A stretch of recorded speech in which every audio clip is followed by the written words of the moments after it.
Welcome to the Treasury Update podcast presented by Strategic Treasurer, your source for interesting Treasury news, analysis, and insights in your car, at the gym, or wherever you decide to tune in. On this episode of the Treasury Update podcast, we feature our 2020 Fintech Hotseat Security Panel discussion at the AFP Virtual Conference.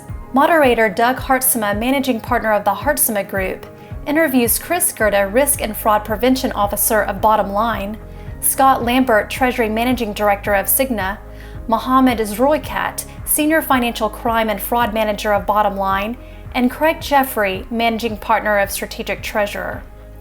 This discussion centers around the greatest concern today and in the future on the escalation of cyber fraud attacks, the mindset changes and activity shifts that are required, the right security roles and how they can properly collaborate, and more.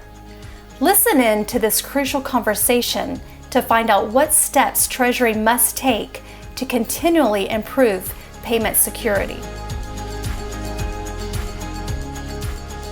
I'm Jeffery, the Managing Partner of Strategic Treasurer. We're an advisory and research firm based in Atlanta, Georgia.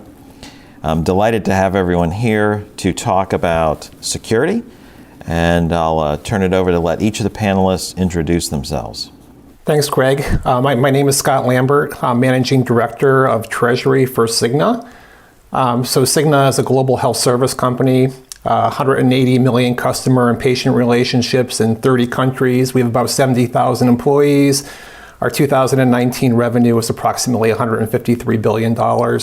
My responsibilities are Treasury operations, so I have about 44 employees located throughout the United States, and I have 2 employees located in Hong Kong. Yeah, my name is Mohammed Al-Zraiqat. I'm working with Bottomline Technology as a Senior Financial Crime and Fraud Manager. So my responsibility is about the understanding the market conditions and listening to customers and trying to come up with a solution that tailors and try to prevent fraud and financial crimes. So Bottomline is a publicly held company, and we basically provide services and on payments and also technology on the fighting financial crimes and complying with local and international regulations. We basically help people pay and get paid. So that's basically what Bottomline is all about. Hi, I'm Gerda, and I lead the risk and fraud prevention efforts for Bottomline's PayModeX line of business, which is a 485,000 network member strong, processing $285 billion or so annually to vendors in an authenticated payment network to prevent against fraud. Great. Scott, Mohammed, Chris, thank you for your introductions, and I'll introduce you to our moderator today, Doug Hartsema. Doug, maybe you just fill in a little bit more, and we'll get going. Okay, great. Thanks. I'm Doug Hartsema. I'm the managing partner of the Hartsema Group. We're a small, specialized consulting practice that runs customer advisory groups, primarily in the banking and treasury space. So let's get started. A quick overview of what we're going to cover today. First of all, we're going to do an inventory of the concerns around cybersecurity and fraud and payment risk, payment fraud. Then we're going to talk about business email compromise, particularly around the crisis, account takeover, fraud, system penetration, sort of your worst nightmare. We want to talk about attack vendors, the bad guys, and then finally a vaccine for cyber fraud. We're going to ask the question, is this ever going to be easy? So let's start with the concerns inventory. Everybody watching this event has a list of concerns on the topic of fraud and cybersecurity. There's certain things you're worried about, but the folks that we have on this panel are experts. So given your expertise and your daily interaction in this space, your list might be slightly different from those that are watching this presentation. So let's start with the 1 or 2 of the top concerns that you see in this space. And we're going to talk to the technicians and the practitioners. So in this case, let's start with the practitioners. So now let's do that. Let's start with the technicians here. Let's start with Chris. Sure, thanks, Doug. And I appreciate being here and going through some of these tactics, especially in this COVID environment. So I think the top three for me, one would definitely be account takeovers, which we're going to get to. Those are really precipitated by the increased phishing attempts that are out there and why those attempts are successful. The second would be, and I think it's significant, is ransomware due to the ability to deliver malware more effectively, because the numbers game now has this new excuse of COVID-19 to get people to click download and to pressure them into opening new attachments.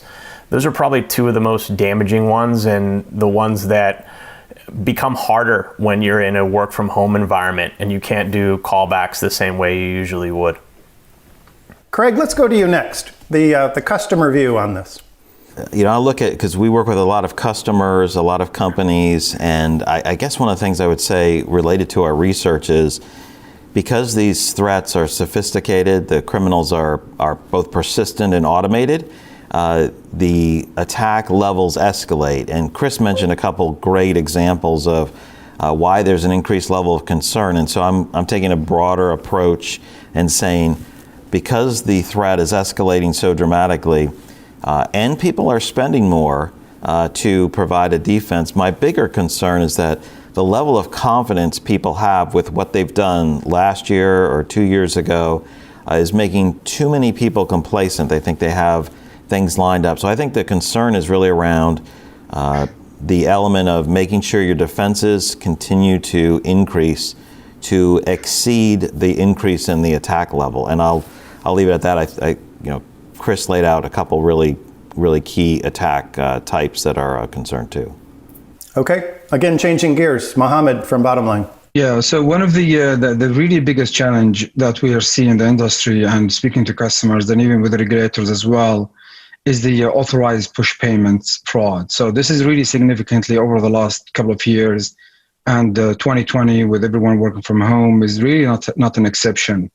And what's very interesting about this type of fraud is you as a person, you authorize your financial institution or corporate to make the payment yourself. So the challenge here is it is very hard for institutions to know if it is intentional by being complicit to the fraud, or being really a subject or a victim for a fraud. So this is really something that makes it challenging for institution to figure out what was the real reason behind it. So authorized push payment, and there's a huge increase even in Europe in general about the whole crime. So this is really one of the biggest challenges I can see in the industry. Let's wrap up with Scott from Cigna. Yeah, I would say that my two largest concerns at the moment are it's still business email compromise, and specifically vendors or healthcare providers that we deal with, that their email has been compromised. And we've seen a number of attempts where fraudsters have actually hacked into a vendor's email system and try to change instructions. We see quite a bit of that, and even more during COVID. And then the other one on my list is it's account takeover, similar to Chris. Not only is it a concern for the Cigna accounts, but also for the client accounts that we manage, whether it be kind of our administrative services business or kind of the health savings accounts that many of our customers have. Quick follow-up for anyone. Do you think your list of top concerns is going to be different, say, a year, 2, 3 years from now? As I mentioned, we noticed there is an increase over the last couple of years in the authorized push payments, and the UK Finance, which is an association here based in the UK, responsible for providing some services on the financial sector. They provided actually a staggering number. There is a 29% increase from 2018 over 2019. And talking to customers, understanding the data that we have about customers, how they are using our fraud detection systems and stuff, we realized there's a huge significance of people working from home that led to people seeing these numbers increase. So I don't see for the upcoming at least couple of years any decrease of the authorized push payments, given the fact people want to have transactions processed faster, and also the the speedity and also the anonymous concept of the fraudsters behind it. So I still believe there will be an increase over the coming years in the authorized push payments as well. Doug, I would jump in too and say that as we've seen over the last 4 or 5 years, there's new combinations of attack methods where business email compromise, for example, is combined with data exfiltration, increasing their yield by about 11-fold for financial returns. We expect to see more combinations of that, just like we also saw earlier, where phishing emails were written so horribly, everyone kind of laughed at them. And then they've been able to escalate what's going on. We expect increased sophistication across all areas, which necessarily means something's going to change with that. The one thing we see happening is, I expect to see some improvements, and I don't want to give too many clues to those who are criminals who are trying to take advantage of different payment systems or attack methods, is they don't always understand how the payment systems work very well. They continue to find out more each month, each quarter, but sometimes they've made some very, what we would consider foolish mistakes, but they're learning and fixing those. So I think there's going to be bigger issues in payment systems. I don't want to be more specific about that, but I think we could all relate to some examples where they were caught by luck, by not knowing a piece of information. I think that's a great point, Craig. The criminals are always going to gravitate to the weakest link in the chain of technology or the policies within an individual organization that they're targeting. So when you look at in the recent 2-year fold, they started finding that two-factor authentication was the blockade of stopping them and to getting into account takeover. And so they moved to, how can I take over two-factor authentication? And now SIM port fraud has become a much more prevalent fraud tactic, so that they could get that big payday. So how do we stop SIM port fraud, and what's the next step there? And we'll talk about that, I'm sure, in account takeover in upcoming questions. But always being, what is the weakest link? The scheme doesn't really change. The overall business email account compromise, account takeover, those remain the top concerns, I think, for me in the next 2 years. But the tactic by which they perpetrate those frauds changes. And Chris, maybe just to add on to that, to your point, the fraudster is always looking for the weakest link. I think it's important for companies to understand what their potential vulnerabilities are. And to your point, I think a lot of companies have really spent a lot of time building up their defenses around business email compromise, looking at account takeover. And I guess what concerns me is what's next. What's out there that I don't know about now that I might have to worry about 2 years from now. Let's dig a little deeper into the business email compromise and how that's changed. One of my favorite quotes is, "Never waste a good crisis." And it wasn't, the quote didn't come from a criminal, at least not that I know of. But unfortunately, the criminals really are trying to capitalize on this current crisis. So specific to business email compromise, what are you seeing that wasn't happening pre-crisis? And let's start with the technologists this time. Let's do Chris and Mohammed, and then the practitioner view from Craig and Scott. So Chris. Largely, the business email account compromise scam has remained the same. It's the social engineering angle that changes. So fraudsters are using COVID-19 and the empathy that everyone has for one another as their ability to put pressure on organizations they're targeting to not do a callback because they're not at their desk because they're working from home. So they've been able to not only do that, but they've actually been able to deliver more successful phishing emails. One of the most successful ones was the Johns Hopkins COVID-19 heat map. So people, when they're under pressure, they want knowledge, and COVID-19 is putting that on us. And so fraudsters are sending links out that are the best clickbait they could possibly have because of the pandemic. And that gives people the click, and then they're going to give up their Microsoft credentials to their Outlook to access said document. And then all of a sudden they're phished, and the fraudster can enter into their email. So COVID-19, in short, has been the social engineering hotbed that has been the difference in how BEC scams are being conducted right now.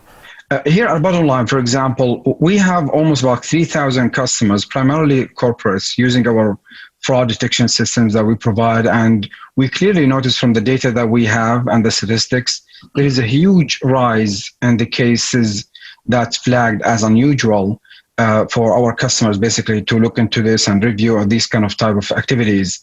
And this, in my opinion, really ties to two aspects, mainly because from technology standpoint, the technology that relies really heavily on how the customers, ultimate customers, are spending behavior is and how they are using their payment or financial systems into this slightly changed during the pandemic.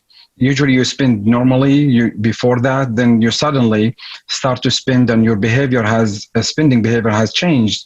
And that naturally leads to a system to digest this information and because it's based on the profile, there will be change in the customer profile. And the system will need some time to adjust and quickly try to adjust to that kind of change and shift to that.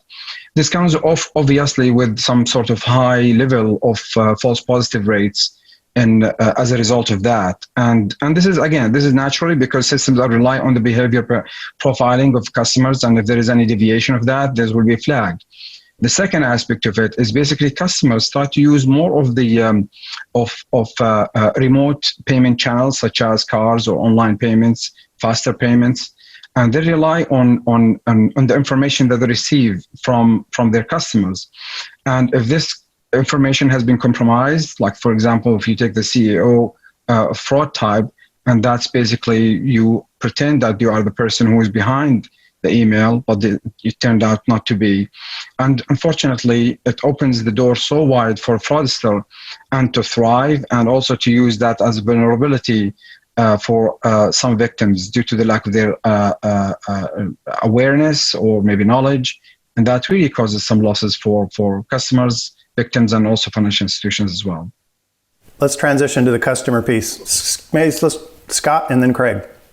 Yeah, so from a business email compromise perspective, we're not seeing as much, I'll call it the emails from the kind of the fraudulent emails, apparently from an executive asking to transfer money associated with a big deal that's top secret. We saw a number of those a couple of years back, but I think companies have done a pretty good job in the fact that when emails are received by the company, you can usually tell if it comes from the outside or not.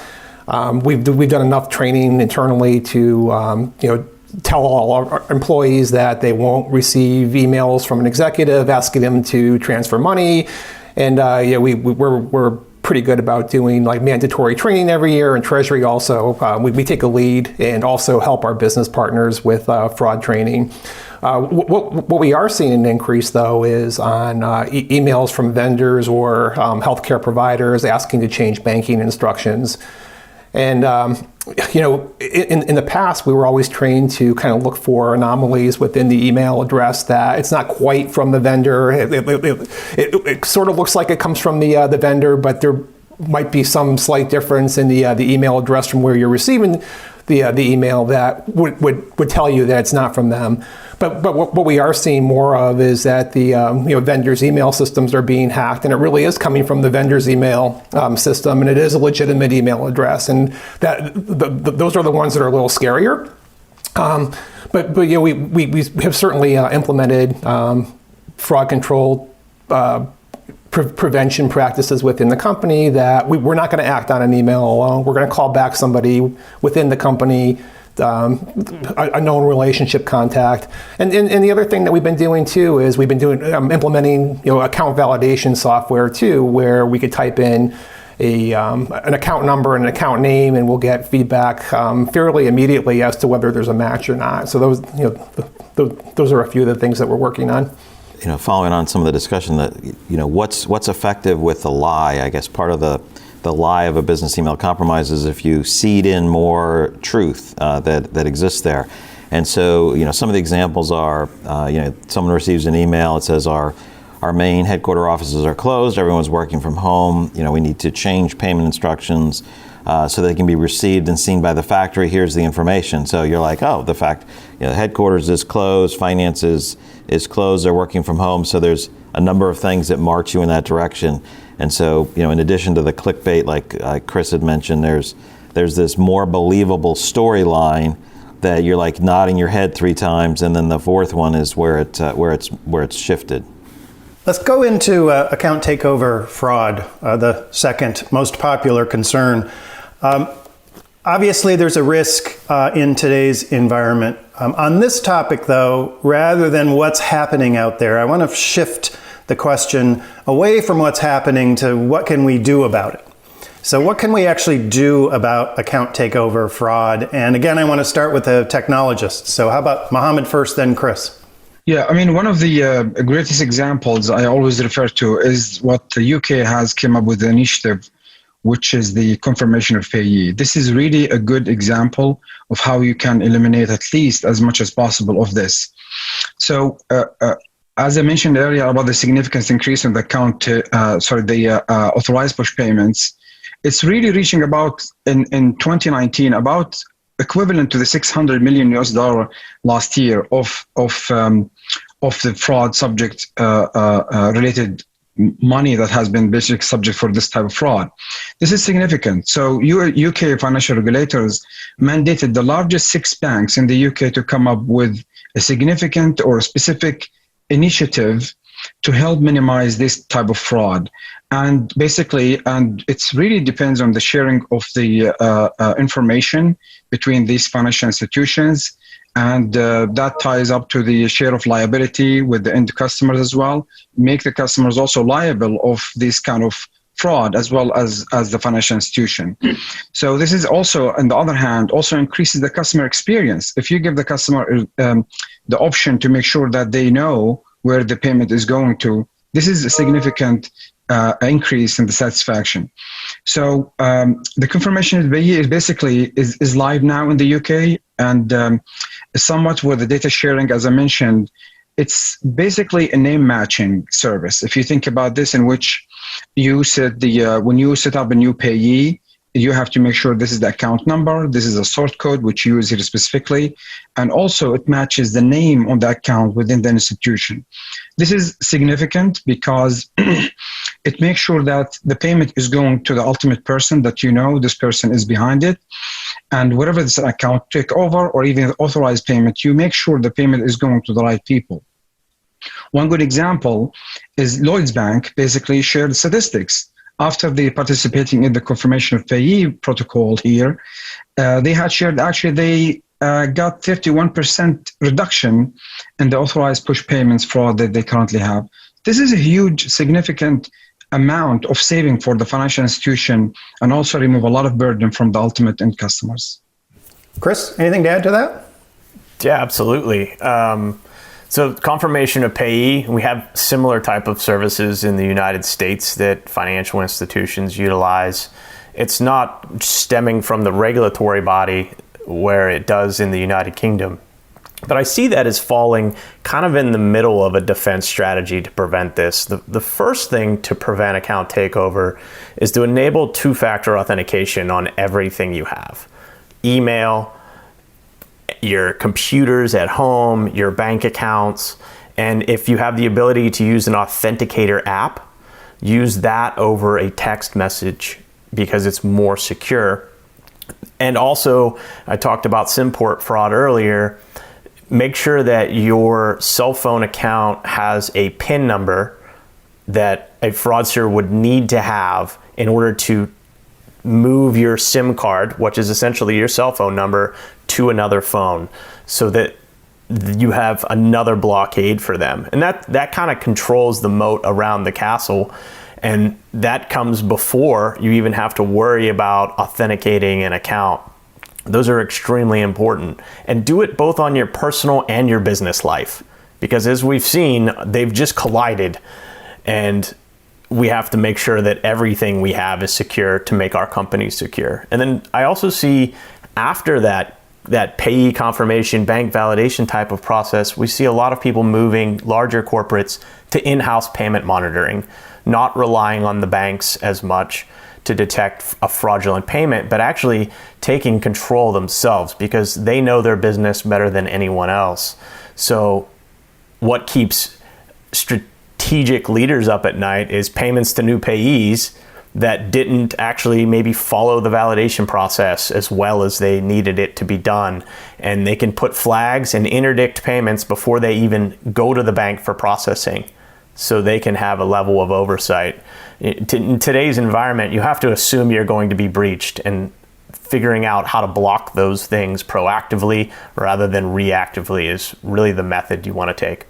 Perfect segue into my next question for Scott and Craig. So for you guys, the question is slightly different.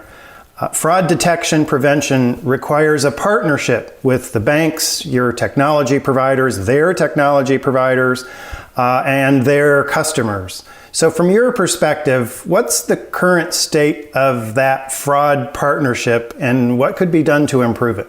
Yeah, so that's a really good question. How are the three elements working together? I'll give some examples that might be the best way to look at it. So some technology firms offer a range of additional services. Same thing with banks. They offer validation, confirmation, checking, and they're it always seems to some people that they're offering these items for sale, for profit, and the attitude sometimes has been, why are they trying to make a profit on all this? Aren't they liable as it is? And I think banks have gotten a lot better about educating what's going on, and they're really trying to protect their clients, and they're trying to protect them with these services. But they're also doing quite a bit in the education front. So whether it's providing training to their corporate clients, firms like Bottomline or banks are offering different types of training or courses or seminars to make sure people can detect those. And that's really a key part of this idea of a partnership where they're sharing what they know. Banks, technology firms, payment providers like Bottomline are ones that can easily share the knowledge of dozens and hundreds of customers and share that to companies who may experience a few things or have a small network that they're gaining information. So I think the knowledge is a real key element of the partnership, knowledge sharing and training. Yeah, and Craig, I'll add on to that. So we work very closely with our banks and our technology partners to kind of get a better understanding of, here's what we have in place, what could we be doing better? And kind of having that collaboration, I think, is very important. To Chris's point, we ensure that all of our payment platforms do have multi-factor authentication. And for our SaaS platforms, we even go a step further. So not only does it have multi-factor authentication, but we also work with the vendor to have IP address restrictions. So if a transaction is initiated and it doesn't come from the specific IP address, then we have certain restrictions around it, and plus you can't even get into our system if it doesn't come from that particular IP address. Other things that we're doing with our banking partners and technology vendors, I know that there was discussion around account validation, and we're using that more and more.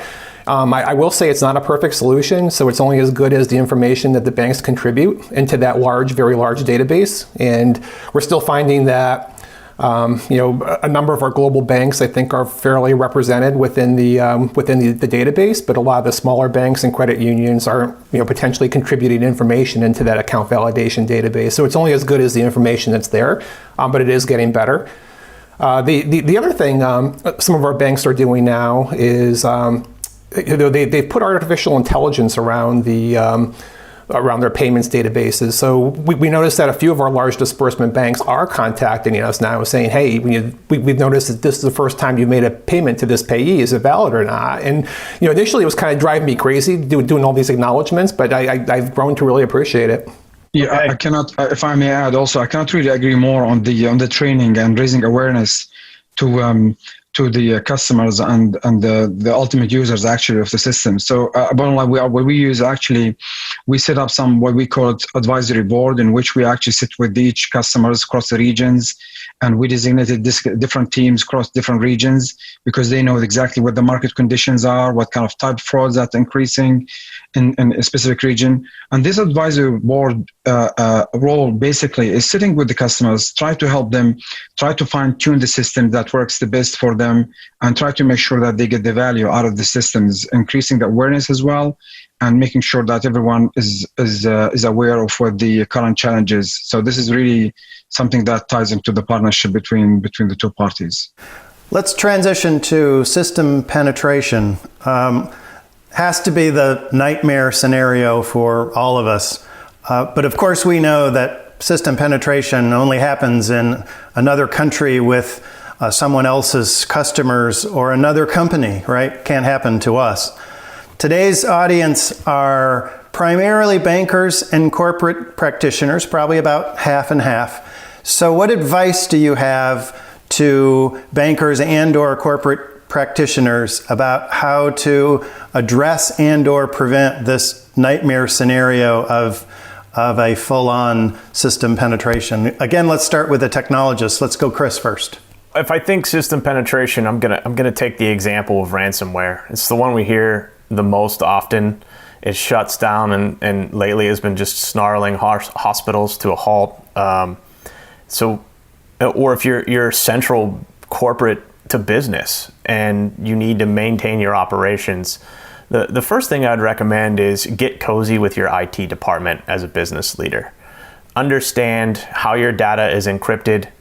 Is it encrypted at rest? Is it encrypted at transit? Have a flow chart, understand where your weak links are, and make a plan to always be moving forward and closing any loopholes that you see, and be really blunt about it. And don't kind of beat around the bush, so to speak, about the possibility of something happening. And with that, establish that incident response plan. It doesn't have to be a book, and it shouldn't be something that's too stringent to follow. It needs to be flexible and give you an ability to work within some sort of common framework. So when something happens, you're not scrambling right off the bat. And then finally, partner with, if you're large enough, your third-party firms that you may use. You may already be looking at them to come in, and if there's a cyber incident, how will they help you? Or proactively speak with them about how those services work, so that maybe they're slightly familiar with your systems already. They know you. Maybe you have an arrangement with them set up. So when something happens, the people that are coming in to set you back up, to get you running and get your customers back online, know you and know your systems to some extent. Yeah, when you think about all of the data that Chris mentioned, really there's a huge amount of data that lies within the firewall and the IT department. So this is data that comes in and out and being monitored and trafficked. If you apply some sort of analytics of how usually your data traffic looks like, and if there is any deviation or any increase or any anomalies in these kind of traffic, you can basically use what you call record and play and analyze anything that's suspicious enough for this traffic data that comes in. A huge amount of data. Every department has their own IT department, which all this traffic comes into through the network. And it's very important to build some sort of analytics of how usually it looks like. Even during the peak time, during the ease time, you can analyze this and build a profile even on the network itself, as much as you are building profiles over customers' behavior and spending behavior, stuff like that. And regardless of it's financial institution or corporate, it is really, there is a treasure there in which you can build up analytics and try to profile the network flow and the traffic and build any anomalies that could really stem out of this from practicality standpoint. Great, thanks, Mohammed. So from a corporate standpoint, system penetration, Scott? Yeah, and it's certainly not my area of expertise, but I do have meetings and I do meet periodically with our data security team, and I know that we have a large group that's continually monitoring our networks for data intrusion. I know that they utilize third-party companies that attempt to hack into our network and have groups that kind of monitor, and they do these red team, blue team exercises also continually throughout the year. And are always evaluating potential vulnerabilities to our networks, et cetera. I will say that training is also key. We go through training every year to train all of our employees not to click on any links that are sent in emails, and we actually do phishing training exercises where an email will be sent to an individual. If you click on the link, it says, okay, you failed. And if you fail a couple times, you have to go through training again. And that's done throughout our company as well. And then, kind of getting back to multi-factor authentication. I know, Chris had brought that up earlier, but having multi-factor authentication on all of our Treasury systems has been important for us as well. Scott, great points, and Mohammed, I love some of the things that you were saying. I think one of the elements of advice that you were asking for, Doug, one is on perspective, and the other will be just more tactical pieces of advice. I think the perspective is the difference between being paranoid about defense and being derelict in your duties can be 2 months to 2 years. So what's considered, that's way overkill today, may not even be enough in a few years. And that's just the general issue of what's taking place. And so Mohammed's points about using technology to find and detect problems, I think is brilliant, because to defeat the automated, sophisticated hackers that are using technology tools, we need tools in our defense. That's probably the only way that can occur. Scott mentioned training. That's a good point. Training with testing is vital. A couple other ways of protecting against this, I think, is this idea of vulnerability scanning and penetration testing. Those seem like those are check the box. We've already done those, and we work with large companies, small companies. Our company is under 50 people. And the amount of attacks and attempts that we get is, it seems unbelievable to me, despite the fact that we do surveys and see how persistent, prevalent, and automated these types of attacks are. Any given day, we were realizing, 750 to 1,100 attack attempts, and we had to outsource some of the defense just because the number of attacks and attempts was outrageous. I can only imagine what's going on at Cigna and other companies if we're experiencing that. And so we've had to leverage outsourcing tools and techniques, and we run vulnerability scans constantly that requires immediate fixing. And then we have the red and blue team of you pay people to try to break into your system. You share more information than you share in the web so that they have the ability to probe your system. I think that's true. The technology pros need to know that, but also Treasury and payables professionals, we need to know how do you make sure you're attuned to that. And this other last concept is, how are you benchmarking yourself against practices that others are doing? Where do you fall in there? And then what should you be doing from what your technologists, your bankers, and the industry is saying? Let's change the subject a little bit. Let's talk a little bit about the crooks themselves, what we're calling attack vectors.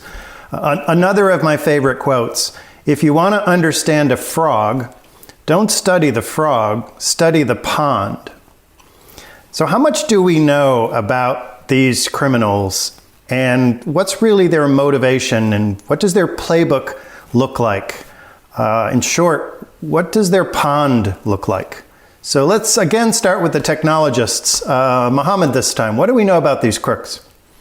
Yeah, in general, throughout my career, when I was I'm still in the financial crime and fraud detection technology as a practitioner, we always used to know, and this is a fact, that always criminals are one step ahead of us. They will absolutely find ways to find venues, how to defraud the public. And they are just like, one of the examples I can say, just like the water, they run through the streams with its least resistance. So the more we have any vulnerability, they absolutely will latch on it and will absolutely take advantage of it. So what that is, understanding the pond is really just like understanding the ecosystem we are operating within, and make sure that we set the right controls and we mitigate as much as problem as we can. Think about the whole COVID thing. Nobody knows that's going to happen. When it happens, they found an opportunity for it because they will take a step forward, a step ahead of us. What we try to do actually, as a practitioner or even as a technologist, we try to mitigate as much as possible to stop that from bleeding. And we build the profiles, we build the controls and risk management to mitigate that from happening again. But I can tell the way I understood it throughout the career, it's always hard for us to be ahead of the curve. We just try to minimize as much as possible and learn from what we have as we learn typologies, we learn trends, and this ties up to the whole ecosystem and how we can understand any vulnerabilities within the ecosystem. I think that you'll find most of the criminals today are definitely within organizations, organized crime, international, overseas. They want to remain anonymous, but they need to have a touch point where they can actually receive funds, either through a mule account or a Smurf account, and they're trying to hide. So looking for the things that, if they're swimming in the pond and they're hunting, they're using proxy IP addresses to mask their location, and we can see that. And when in business, it's very odd to use a proxy of a certain type, so you can stay out ahead of them. I think too, they're playing a numbers game, so they're swimming through, and eventually they're going to find someone that is going to fall victim, whether that is an elder financial exploitation situation or a loophole in the email security at a corporate. And they can do that because of, as Craig often puts it, the automation of their attacks can be widespread. And then as soon as they have a fish on, and so to speak, with the pond analogy, that's where they start targeting and focusing. Craig or Scott, any insights on what corporates know about the crooks?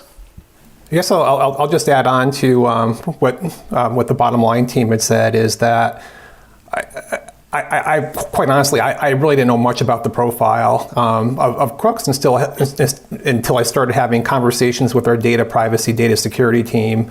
And I think somebody from the Bottomline team had previously brought up incident response, and we do that within Cigna, between our data security, our IT group, and our businesses. And we go through various scenarios. I mean, thankfully it hasn't happened, but we do scenario planning.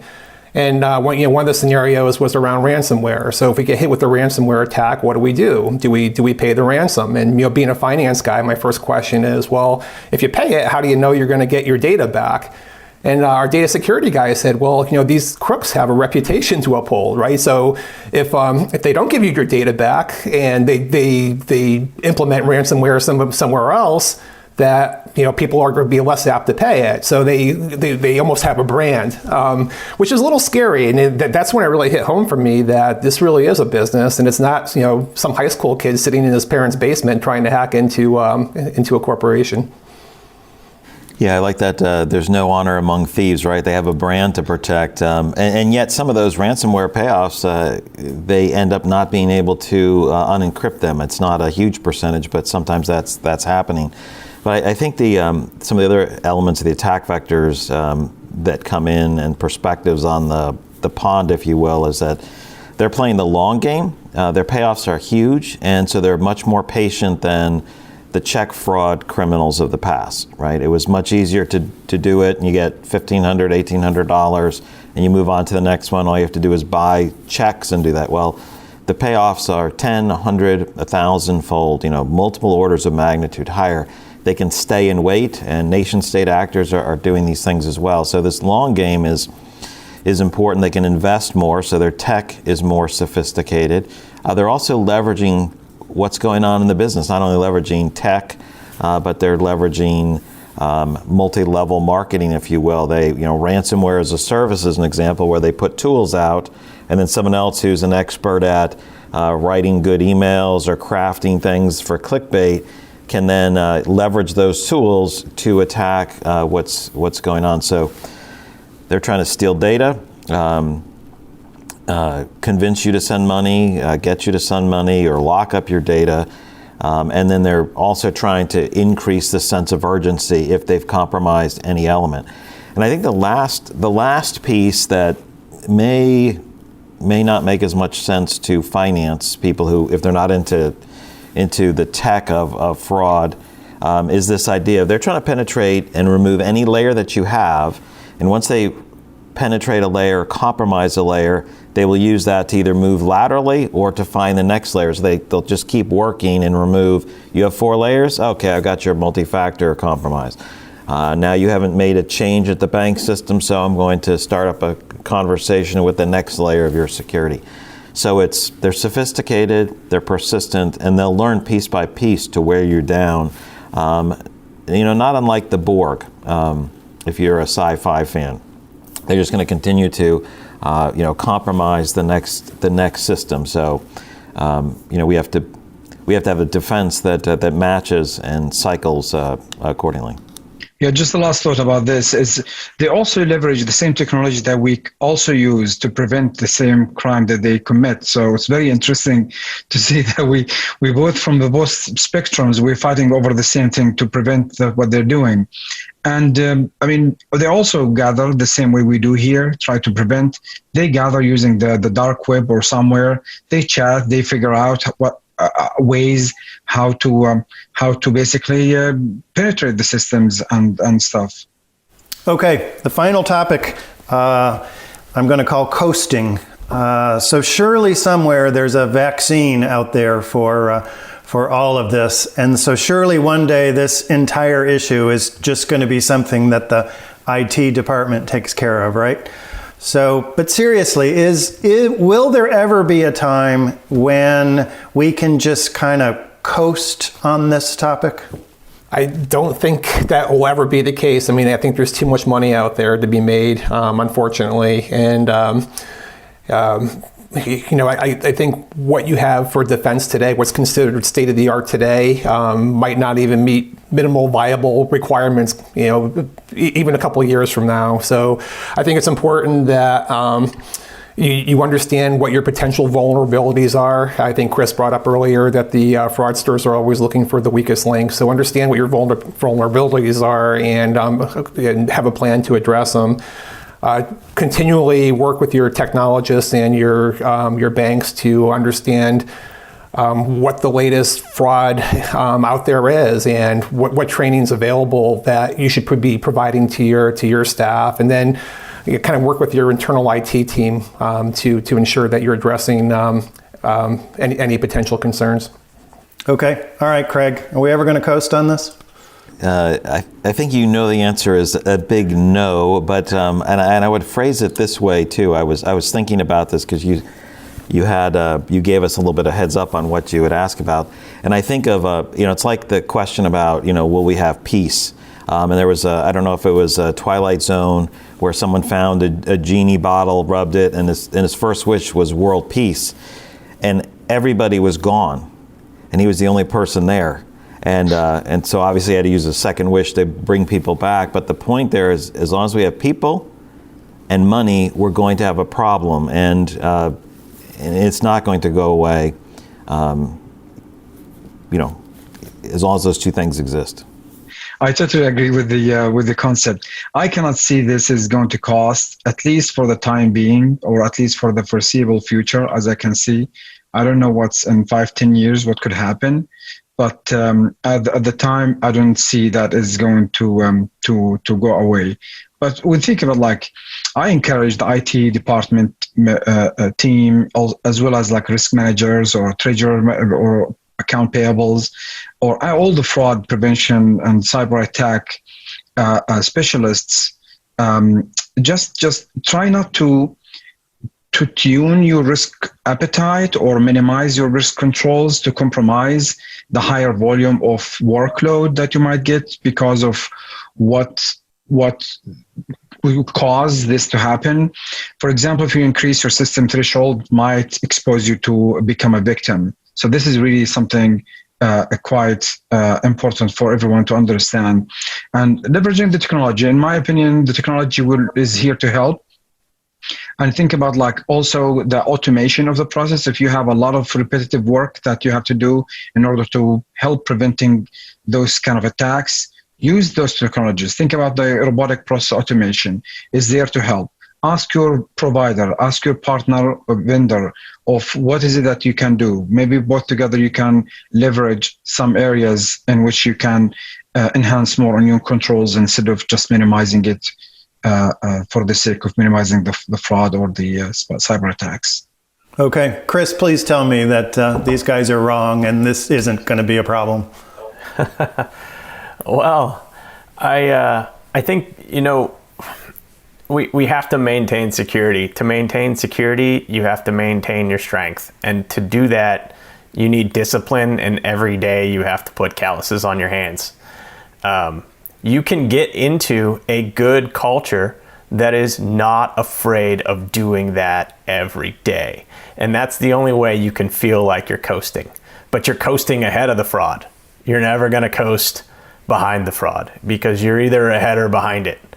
So you can coast, but you can coast by doing the hard work and feel good about the culture that you're in. And culture is very important. And to Mohammed's point about workflow and workload, you have to absolutely be ready to take that on. And you can do that in a good culture. And you can do that with good technology partners that can bring the ease that allows you to scale your business.